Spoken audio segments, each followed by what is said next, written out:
Yung darating sa bansa, doble raw at mas malalakas pa ngayong taon, sabi ng Pag-asa.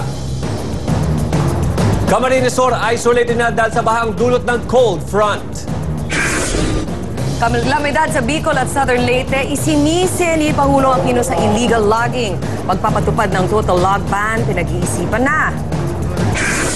Sa aksyon abroad, mga namatay sa rumaragasang tubig baha sa Brazil, pumalo na sa halos 500. 100,000 tao sa Sri Lanka inilikas na dahil din sa matinding baha. Pag-ulan sa Australia tumigil na, pero pagbangon mula sa pinsala, aabutin raw ng buwan. Underground tunnel, aksidenteng nadiskubre sa northbound lane ng EDSA. Mga motorista nangamba ng pagguho. Human rights complaint laban kay dating Pangulong Ferdinand Marcos kinatigan ng Hawaii Court. Mga biktima mabibigyan ng $7.5 milyong. Pulis na ng rape umano ng isang nakakulong na tindera kusang sumuko sa DOJ. Wala akong pakialam. Tanggalin mo yan kung tanggalin mo. Magsasalita ako. Ayaw ka. Lasing na babaeng nagwala sa bar sa QC, hinuli. Mga pulis na humuli sa sospek, kinalmot at kinagat pa. Mahigit 500 kilo ng imported Carabao beef hindi dumaan sa inspeksyon. Kumpiskado sa Blumentritt. At sa showbiz aksyon, Miss Universe 4th runner-up Venus Ra excited nang gumawa ng pelikula. Sino kaya ang gusto niyang leading man? At Annabel Rama tinawag na ingrata ang dati niyang talent na si Heart Evangelista.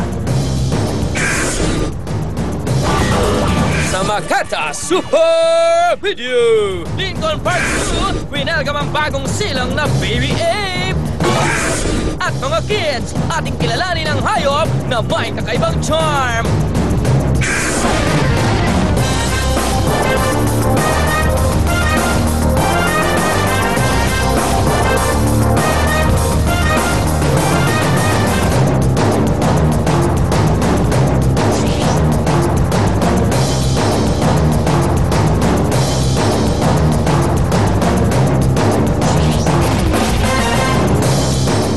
Pilipinas, magandang gabi.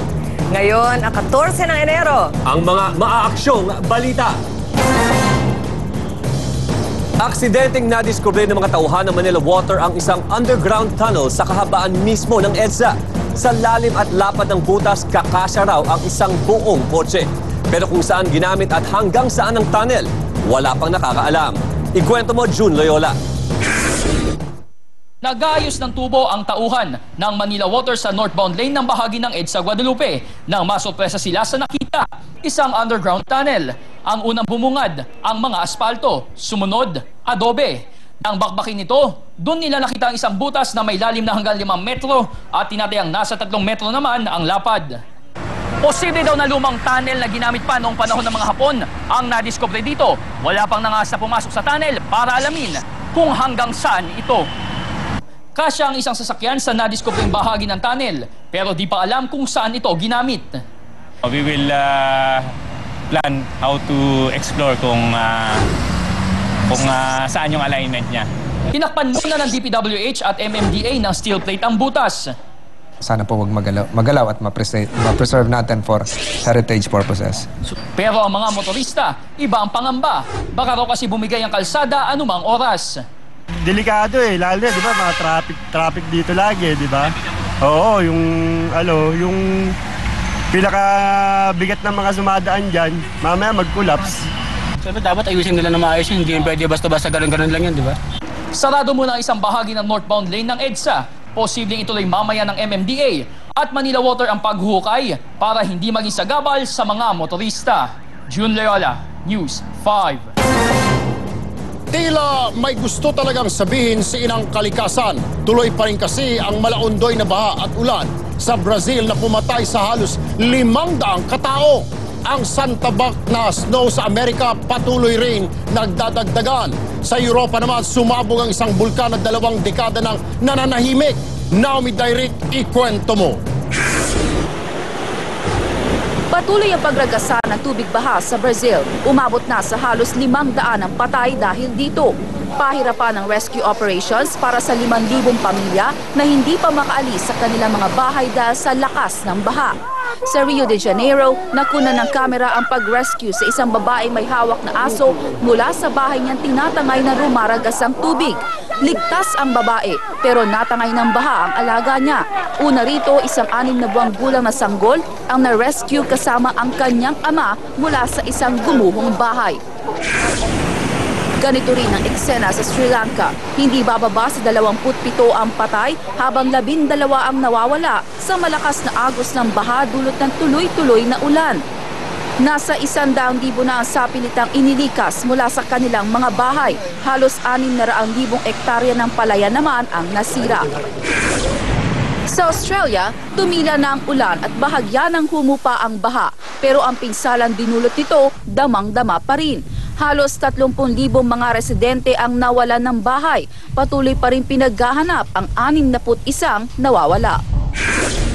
2 ang patay sa winter storm na tumama sa Connecticut. Sa loob lang ng isang araw, umabot na sa 30 pulgada ang snow na tinambak nito. Bagamat patuloy na nililinis ang snow sa mga kalsada, pinayuan na rin ng mga motorista na huwag munang magmaneho. Ilang biyahe ng eroplano na antala nang pumutok ang bulkang Etna sa Italy. 2 oras lang itong nagbuga ng lava at abo. Wala namang nasaktan. Huling pumutok ang bulkang Etna noong 1992. Wala ring gaanong napinsala noon. Naomi Dayrit, News 5. Balik tayo dito sa Pilipinas, halos 22 bayan sa Camarines Sur ang namomroblema ngayon sa pagkain. Ilang araw na kasing di madaanan ang mga kalsada ng mga ordinaryong sasakyan dahil sa masamang panahon. Sabi ng NDRRMC, halos 4,000 pamilya ang ilang araw nang walang makain dahil isolated ang kanilang lugar. Nakakalusot na kanina ang military trucks pero 2,000 food packs lang ang dala nito. Kasama sa mga apektadong bayan ang Bagong Sirang, Buoan, Kabusaw, La Purisima, Mabuhay, Matandang Siruma, Poblacion, Salvacion, San Andres at San Ramon. Kusang sumuko kay Justice Secretary Laila De Lima ang Pulis Maynila na pinaghahanap dahil sa pangre-rape umano sa isang tindera nung bisperas ng bagong taon. Pakikwento, Edison Reyes. Personal na nag-abang sa entrance ng NBI si Justice Secretary Laila De Lima. Ang bisita niya, si PO3 Antonio Bautista, ang pulis na nireklamong nanggahasan ng isang tinderang dinampot ng Manila Police. Patagong dumating si Bautista at hindi nagpakita sa media. Kasi he fears for his life daw because of that bounty. So I agreed. Ang aking role lang dito is just to facilitate the surrender. Bisperas ng bagong taon ang huliin umano ni Bautista, ang tinderang si alias Vanessa sa kasong bagansya. Sa salaysay ng biktima sa mga pulis, binitbit siya ni Bautista sa opisina ng MPD. Kinuha raw ni Bautista ang 4,000 pesos ng tindera bago gahasain. Kasong rape at robbery ang isinampa ng mga pulis kay Bautista. Pero dahil wala pang iniisyong warrant of arrest ang korte, kukup-kupin muna siya ng NBI. Sabi ni De Lima, hindi pwedeng basta arborin ng PNP ang pangangalaga sa suspect. Well, it has to be coordinated with the NBI. Mag-uusap, magda-dialogue ang MPD and NBI. Pero hindi nila pwedeng pilitin o i-compel ang subject. Sabi naman ng PNP, isolated case ang insidente na kinasasangkutan ni Bautista. Ang moral ng Manila Police mananatiling mataas kasi yung mga insidenteng kanyan, hindi naman lahat ng pulis nasasangkot sa mga ganyang klaseng insidente. Sabi naman ng ilang nakakakilala kay Bautista, tulad ng may-ari ng dating inuupahang bahay ng pulis, wala sa karakter niya ang maging kurap o maging rapist. Umilib ako sa kanya dahil sa tinagal niya serbisyo, nakikita ko simpleng tao siya. Kung kagaya ng iba yan, baka may alahas, may wala akong nakitang gamit na alahas. Kasunod ng paglutang ni Bautista ay ang pagsisimula sa preliminary investigation sa kaso.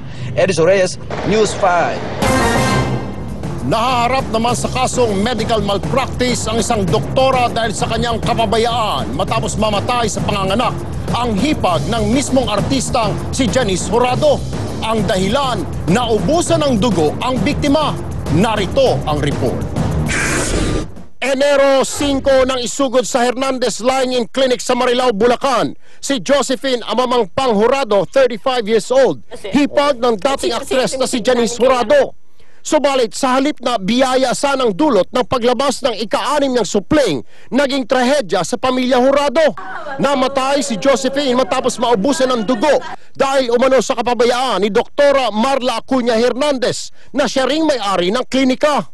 Kwento ng pamilya, sa kabila ng walang patid na pagsisigaw ng biktima dahil sa matinding sakit at patuloy na pagdurugo, ay hindi man lamang ito inasikaso ni Doktora Hernandez. Narinig ko po yung tita ko na nagsisisigaw sa loob ng delivery room na ilipat nyo na ako ng ibang ospital. Nagulat po ako nung nakita ko po yung tita ko na halos naliligo na po sa sarili niyang dugo. Naaawa ko sa kapatid ko. Oo. Hindi sa dapat namatay pa.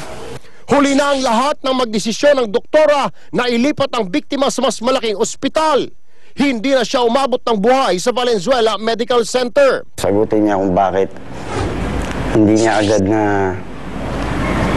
na-transfer ng maaga ang asawa ko. Ayon sa mga eksperto, lubhang napakadelikado na pabayaan ng isang pasyente na patuloy sa pagdurugo dahil maaari niya itong ikamatay. Maliraw na pabayaan ng biktima ng may ilang oras kung kaya't ito malamang ay kinamatay ni Josephine. Number 1 cause of maternal death dito sa Pilipinas ang hemorrhage.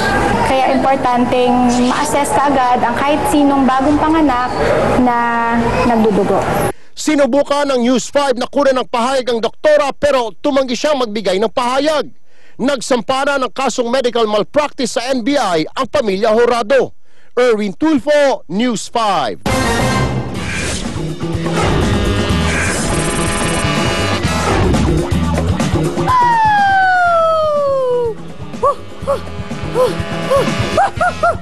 Ang ape daw at monkey, may maliit, may malaki. Subalit, parehong masigla at saka maliksi. Pagkakaiba lang, may buntot si monkey. Lamang naman ni ape, merong bagong baby.